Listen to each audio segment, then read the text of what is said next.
Today is September 13th, 2023, 1 minute before September 14th, 2023. I'm looking at my notebook computer and I'm thinking that it has some feature that will tie into the core, the universal clock. Today, God, I have to give credit to God. Okay. Nothing I do is of any reflection of my ability. It is through Him all things are possible. So, something just popped up in my screen today. I just went into YouTube, and YouTube is I tell you what, it's whoever created that and whoever have made it this way knew exactly what I wanted.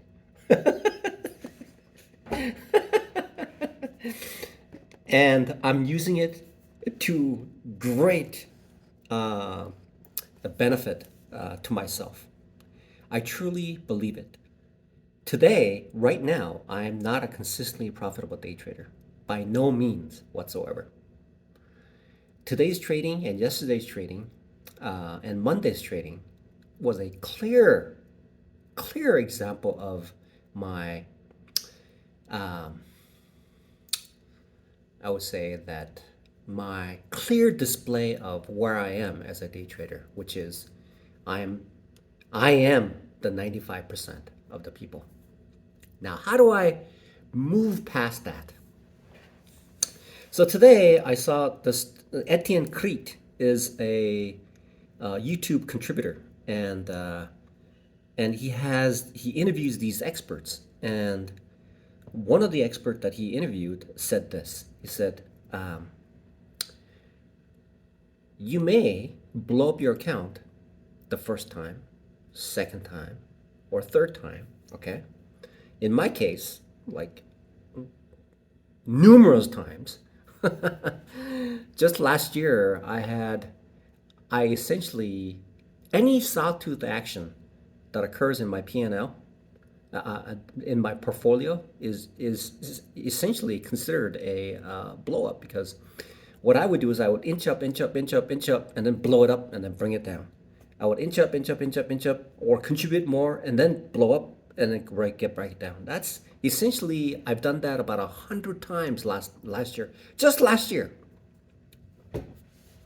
So if I am considered a loser for each of those blowups, I'm not a two-time loser. I'm not a three-time loser. I am a 100 times loser just last year. This year is a little bit different. I am more cautious, despite the fact that I'm slowly draining my account. Okay, that is consistently the same from last year. But I have reduced the sawtooth action until this week because of my inability to stick to the discipline of utilizing these stop losses and fine tuning it. Now, one of the it says here, escaping the 9 to 5 job for trading. Okay, vertical line, forex trader motivation. And the last guy that Etienne had said this. He said, you can't quit, don't quit, even if you blow up your account multiple times. He said this. He said, there will be a lightning. What did he say? Lightning. He said something about a lightning.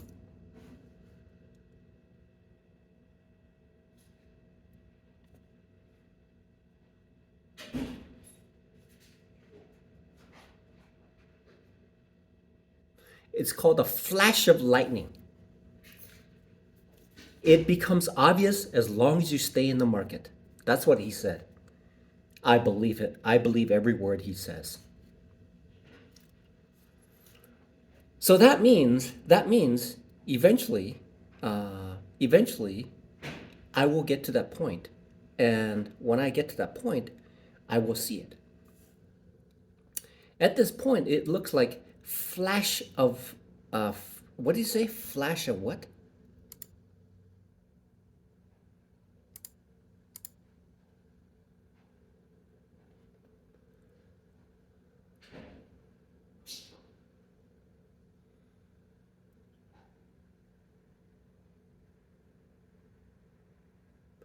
Flash of lightning. It becomes obvious. Stay long enough to participate in the market. So, so it looks like to me that the path to the journey that I'm taking does involve looking at a few of the things that I've picked up. One of them is Mike Bellafiore of S&P Capital stated that he mentored this guy in Australia, and the reason he felt the person that he was mentoring was uh, uh, impressive is because he would describe in such detail of each of the trade that he would make and clearly define uh, the descriptions that fully uh,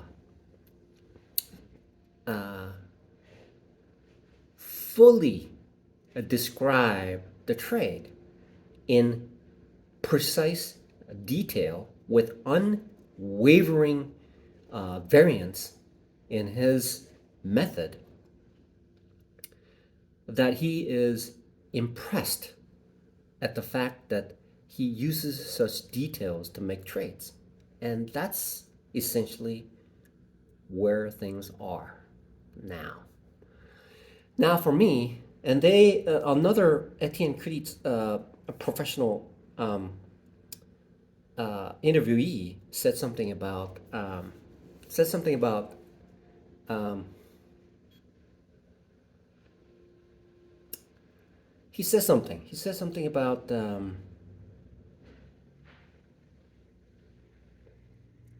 he says something about discipline and things like that. Okay, it escapes me. I have to watch this again. So he talks about these professionals is talking about escaping the 9 to 5 job for trading. Okay, and it takes a great amount of discipline to trade. And so for me, oh, make it personal. He said yeah, you have to make it personal because the trade becomes you. You you become you develop a trade to make it your own. That's what he said. And so now what I'm moving towards is uh, making that happen. So I communicated with a trading buddy of mine, and I told him this: look, I've done this a couple years ago, and I've done this last year, and I'm doing the same thing this year with very little positive results. And so, in order for me to progress, uh, progress further, I have to seriously consider what these professionals are talking about. And once I consider it, I have to figure out how they got there and then get there. And so what I've noticed, so I started to now what I started to do is essentially break down break down the components of a trade. Okay, breaking down the components of trade is essentially the finer details that I get into. That is a better demonstration of my ability to understand the situation and then place together a sequential step-by-step process in order for me to alleviate any of the gray areas in the process of making the trade. Gray areas are those areas that the market displays to me, and I find it that I have not considered it in my trading, and therefore attempting to resolve that situation in trading environment will only cause uh, it will only cause inconsistency, because I am liable to project my emotions and thought patterns for that day at that moment for that particular situation, and then on another day based on my emotional change that occurs in me, then I will uh, present to the market a different approach in trading. And therefore, in order to remove the gray area, I have to I have to I have to concretely define the the trade and explore the variance of the trade such that I cover as much of the area as possible, such that when the market throws in a variance into my trading, then I am able to adjust quickly to that situation. And uh, and there will be less and less thinking that I need to do, and make it as rudimentary as possible, like running a software. That's the that's the way that I need to approach this from this point forward. If I do not do that, and I persist in this manner of taking this portfolio of uh, substandardized thoughts and bring it to the market will eventually uh, fall in line with my thesis, and that will cause me to believe that I'm doing something uh, that will broadly, broadly anticipate the possibility of each day's trading. But in reality, it would be like a 1 week or 2 weeks, and then there'll be a situation where I get broadsided, and the trading that I do becomes essentially takes everything that I made and then some, and that's called a soft tooth situation that I need to resolve. And for now, what is bringing this to my attention right now is the fact that I am using the stop loss. So there's a couple things that's going on, and the stop loss is the size is too big. So I have to figure this out. And how do I control the size? The controlling of the size of the stop loss is based on a couple things. Okay. So one of the things that I cannot possibly control is the spread. The spread is going to be different whether it's Apple, Amazon, Google, or Meta, or Microsoft, or Nvidia, or Visa, or Tesla. These are the supported stocks within FTMO, and so each of those each of those stocks have a difference in, like Netflix has a very wide, I mean, we're talking about a $1 spread. Okay, so as soon as I get in, if I have 100 shares, that's a loss of $100 right there and then. When I get in, it's a loss of $100 because that's the spread. Okay, so that is a stock that I cannot trade the way that I have. Okay, maybe even if you have $1 million, I mean, you take that. That's a significant amount, and that spread is difficult to handle. Stocks like Meta has approximately about a $20 spread. It has about a $20 20 cent spread, and if you multiply that by 100, that's about $200, right? $20. And the other part is stocks like Tesla also has a similar spread. And Microsoft, because it is a bigger company, which has higher volatility with volume being traded, it has a slightly smaller spread. Now, Apple, Amazon, and Google, those are mega cap stocks. And those mega cap stocks, the spreads are 2 to 3 cents. Okay, 2 to 3 cents. Multiply that by 100. That's about $2 to $3, right?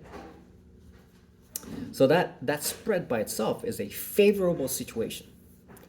Now that is something that I cannot control.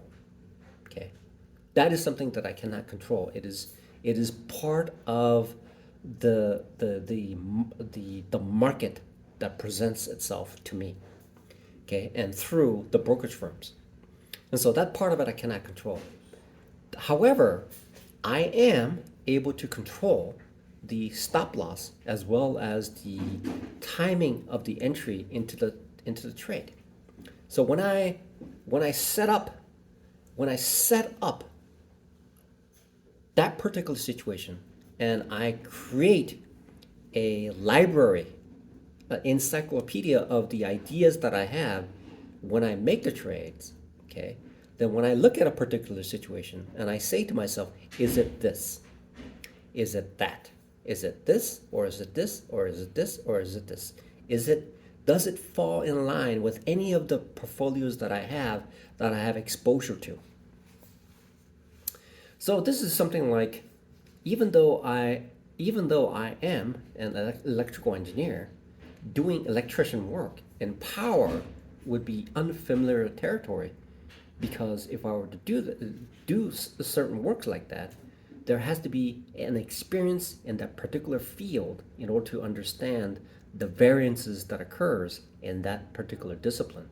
Although the electrical engineer would have a higher disciplinary type of a background in order to understand deeper into the world of electrical work. So now I am faced with something that I can control, which is the stop loss and the entry. Now the entry, when I perform the entry, it has a direct impact on the stop loss. Okay, when I get into a particular formation and when my trade is beyond a particular point, the further I go away from that point, the stop loss has to be further and further away because of the variance that I expect. There is a possibility that the stock will retrace to a certain point within that trade, as there is a gap between a major point of interest where the market is respecting that particular point within the intraday. What that means is that if there is a retracement, it's going to drop to that location and be respected either in a support or resistance position. And when that happens, if I have my stop loss just beyond that, then it is safer to put in that position because it'll get there and then it'll move away from that location. That's how the stop loss can be impacted by the entry point. And so when I am more familiar with a particular setup, then I am more precise in the magnitude of the stop loss that I set up in that particular trade. And so that's where the correlation is between setup and stop loss. That is why, well, the first thing that I need to do is create this portfolio of setups that I have. Okay, right now I have a couple of things, but I haven't really dived into it. I have not really explored it for myself to. Is it empirically or just by experience? Like back testing would be a great way to do that, right? So if I can just figure out how to back test a certain situation, I suppose what I can do, I suppose if I am able to view the setup within the intraday and look through numerous days, then I can visualize whether that particular setup is achieved or not achieved, and so I can see that. And so based on that, and that's why Al Brooks' encyclopedia is is an impressive thing that I can use to help me moving to uh, creating that portfolio of trading setups, and that's what he's doing. He's doing that in his encyclopedia. So his training course describes a broad spectrum of making a trade to become aware of the market. He's showing me what's involved in the market by going through the major subject matters of trading. Then then what he does is he provides an encyclopedia in which he describes the specific points of the variance in the market that allows the entryway into making a successful trade. So now that I think about it, now that is the inspirational thing that I can use. I can use what he has compiled into my trading so that I can finally fit that into my trading portfolio. And the more setups that I have that is within my toolkit, then I'm able to create this. Uh, what did he say? Flash of lightning. Flash of lightning. What is a flash of lightning? Why would somebody get a flash of lightning? Why? So the professional, the Etienne Crete, had this in one of the episodes. He says that he's a professional day trader, and he says that you'll blow up your account again and again, but if you don't quit and you're in the market and you're trading, then it will be like a, a flash of lightning. So there will be a flash of lightning in understanding the market. Okay, there will be a flash of lightning in understanding the market. That's what he said. Flash of lightning in understanding the market. And so what that means is that when I have a solution to the market, that solution will endure the test of time. It will provide me with the toolkit that's required that is used to understand today, yesterday, and Monday, as well as the days that I have been successfully trading. Those are the days. And when I find that specific solution for each of those days that occur, then those sawtooth actions will be tamed, and it will essentially be a stairway to heaven. Stairway to heaven in generating my income from the market.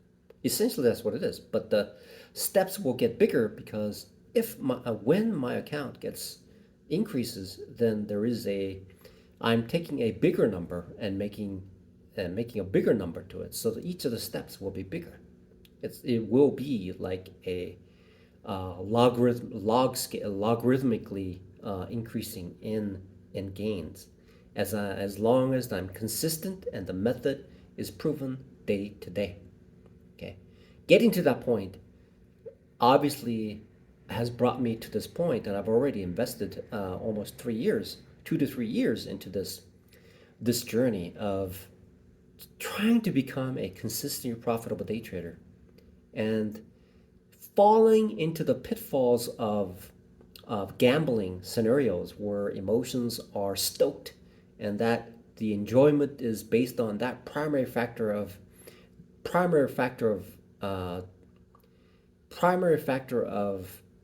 being a day trader is essentially uh, just burning time and burning money, and that essentially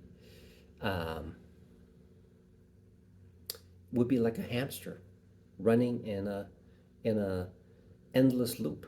Okay, Mobius strip. And so at this point, I hope